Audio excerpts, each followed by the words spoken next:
Jack. The Live 5 for 6 Skyview Network, sponsored by Terry Lambert Hyundai. It's been pretty cold over the past few days, but believe it or not, it's getting even colder. The coldest air of the season moving in tonight. Temperatures plummeting down to around 20 degrees in several places, and even some upper teens possible. I'll have more details on the temperatures coming up.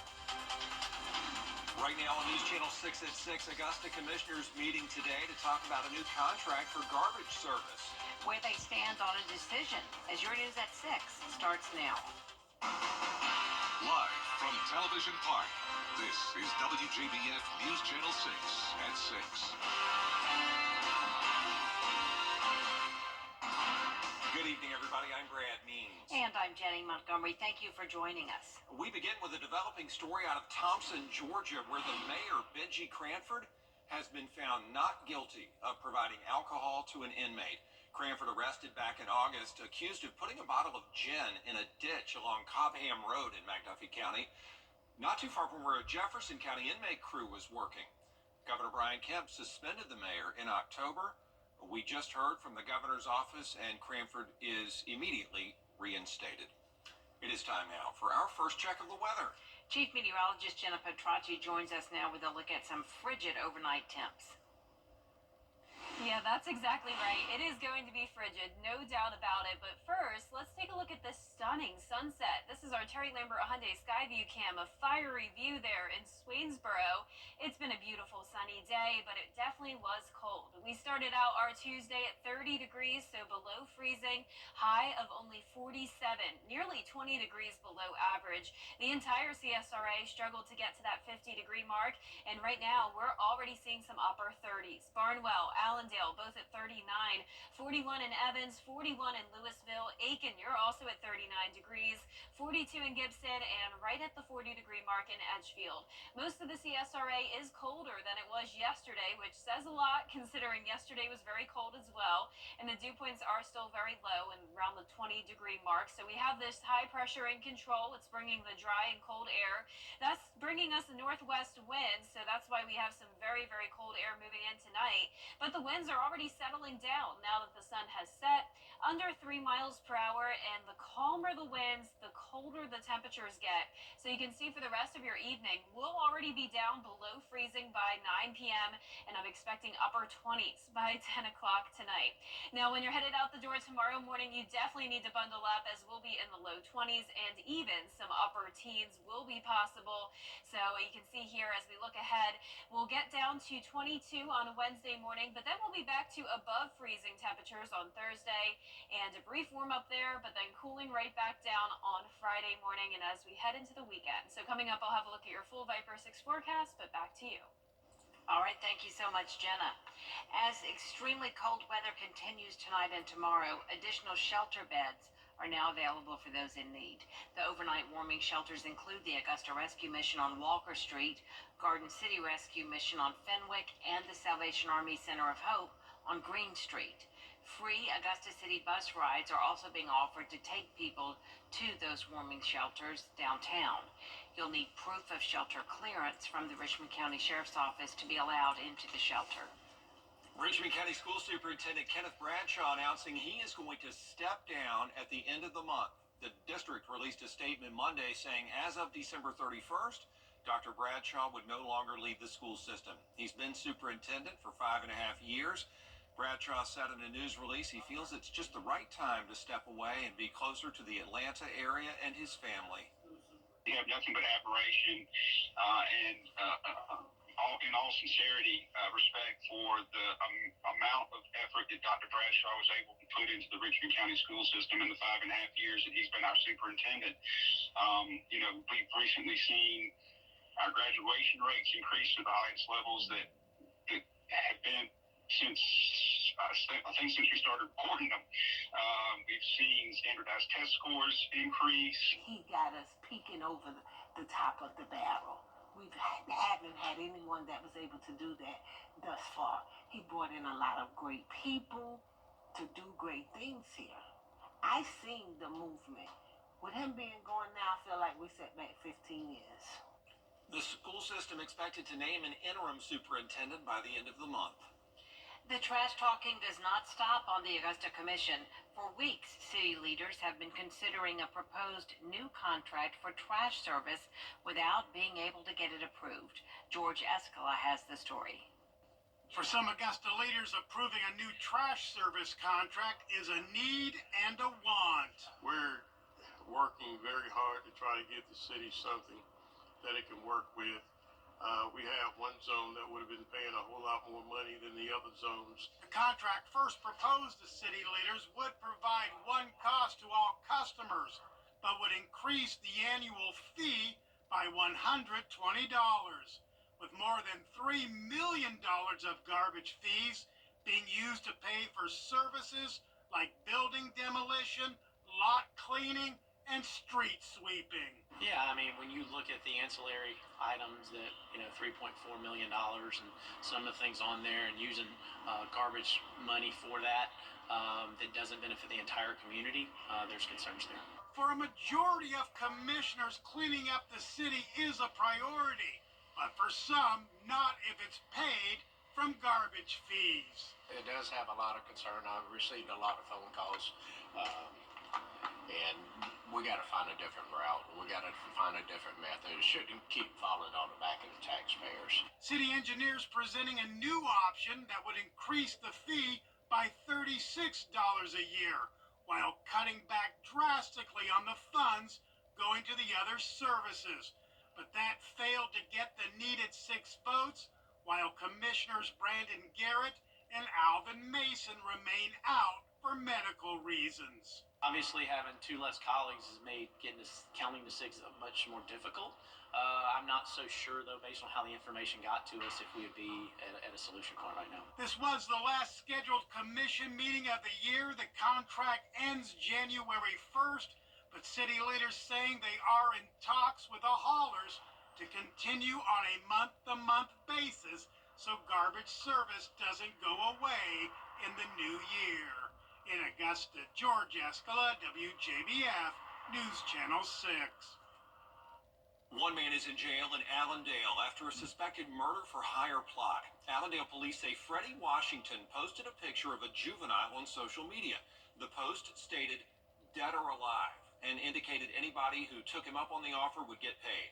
Police believe Washington is referring to the suspect in his own son's shooting. He's charged with solicitation to commit murder and kidnapping.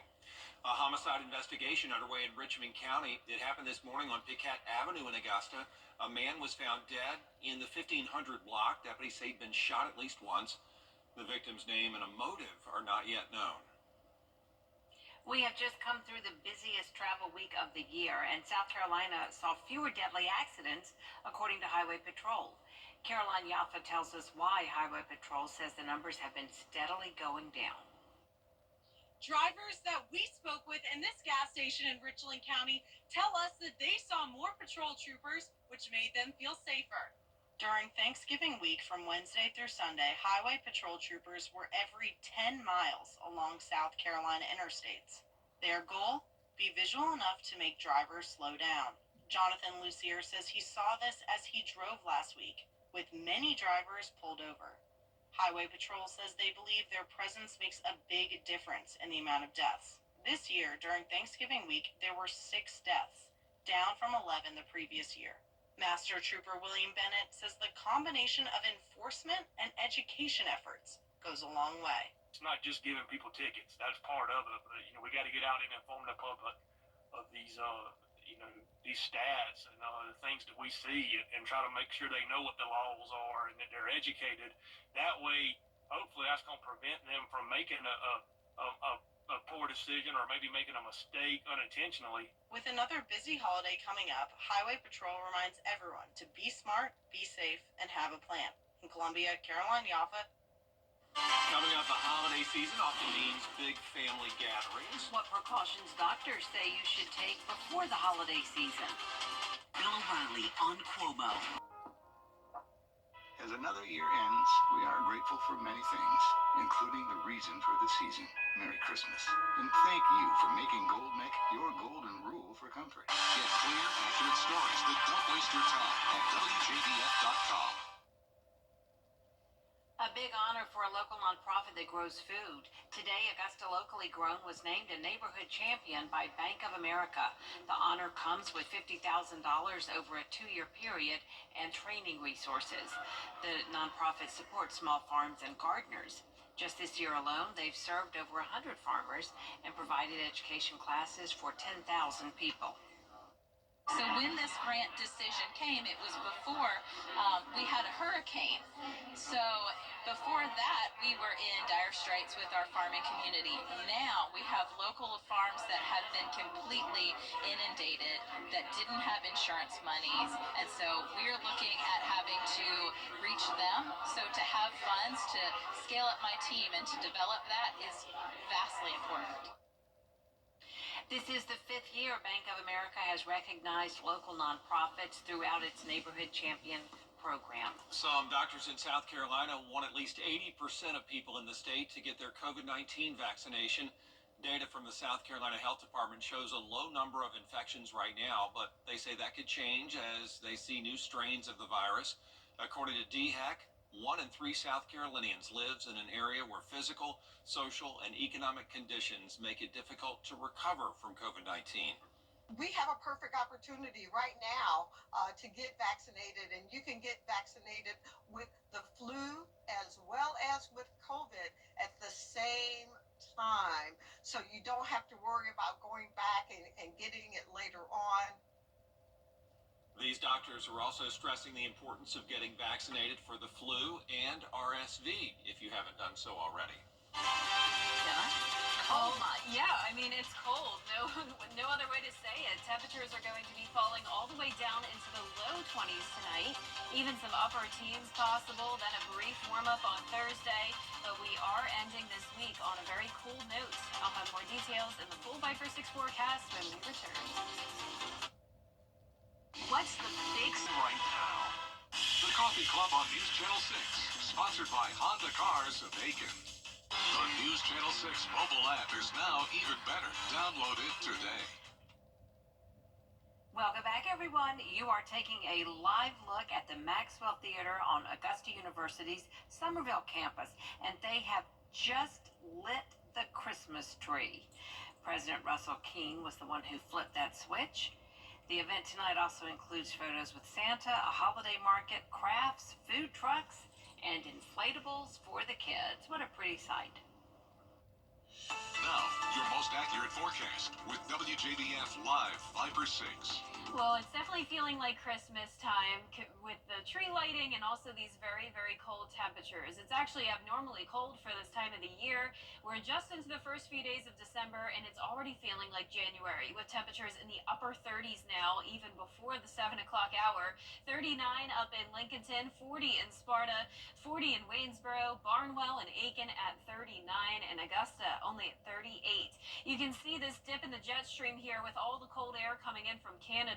A lot of 20s across the Midwest. And last night, Nashville, Tennessee actually got some snowfall. You're taking a look now at our Terry Lambert Hyundai Skyview cam.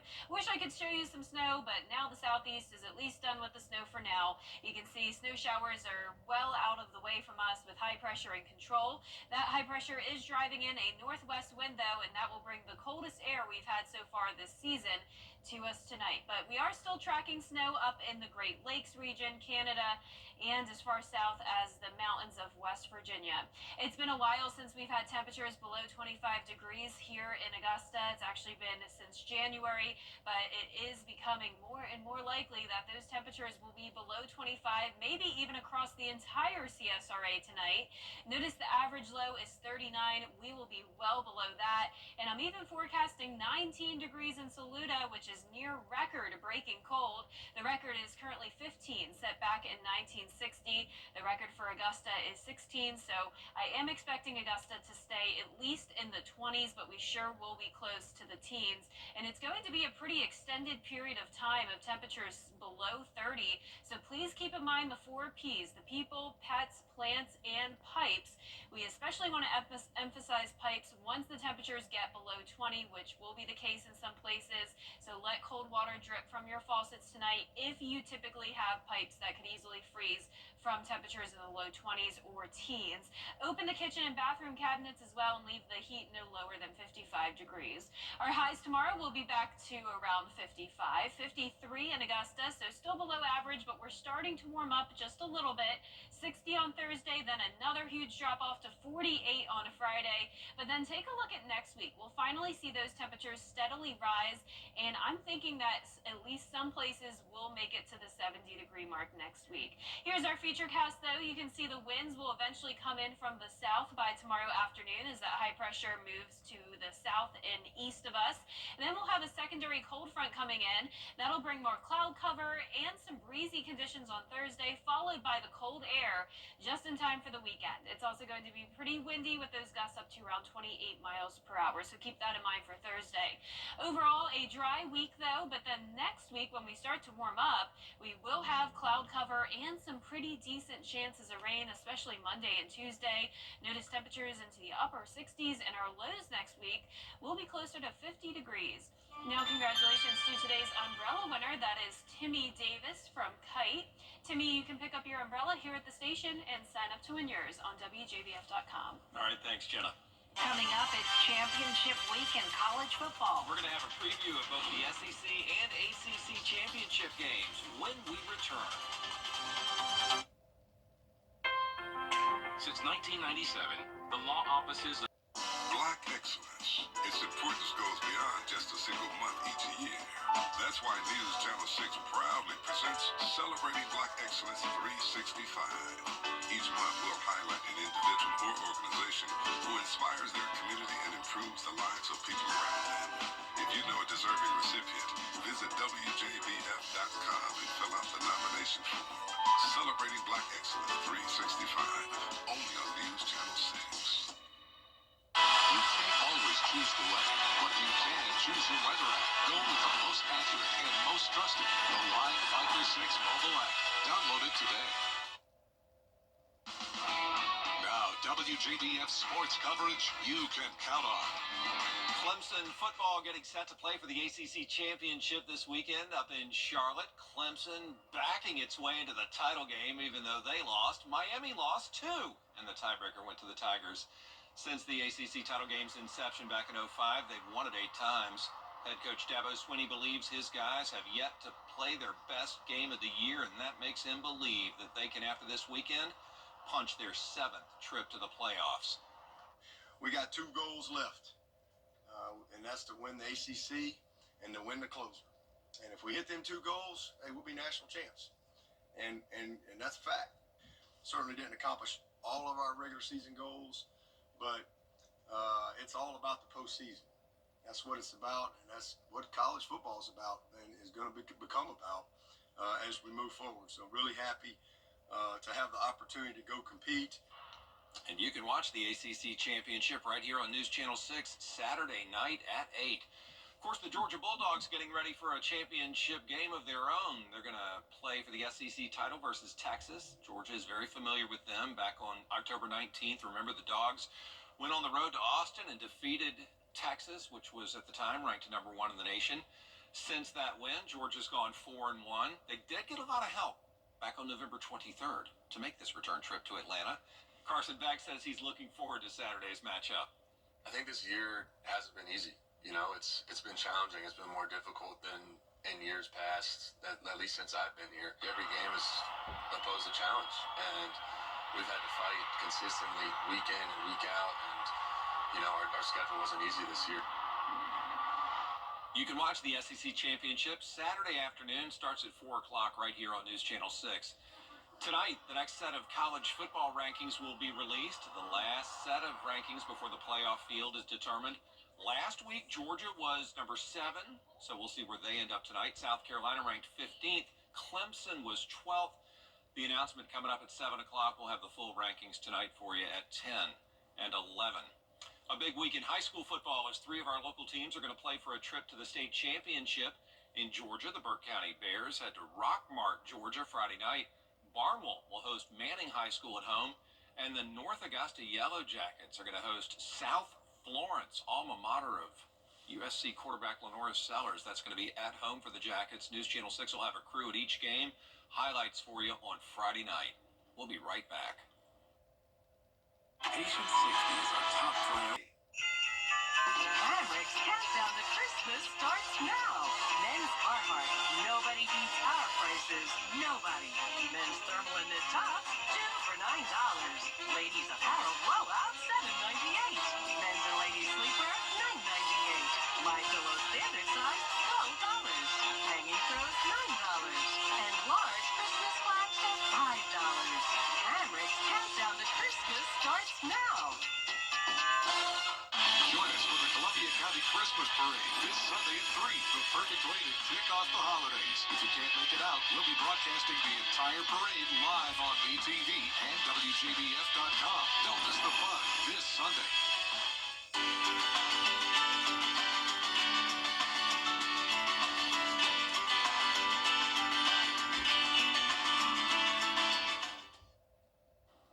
Augusta going down to 22 degrees tonight. Back into the 50s tomorrow. High of 60 on Thursday. More clouds and breezy winds. Sunshine and another cool down to end the week. And then next week we'll be tracking rain, cloud cover, and much warmer temperatures. Before the new year, experts say you might want to consider a digital detox, cleaning out all of those unread, unnecessary emails from your inbox. Psychologists say all of that clutter can lead to stress and anxiety. They suggest taking a few minutes every day to delete that junk mail, and once it's gone, move on to the important stuff. You might even try making files for those emails you want to keep. Good suggestion. And that is our report for now. We're back at 7 o'clock after World News Tonight. Good night.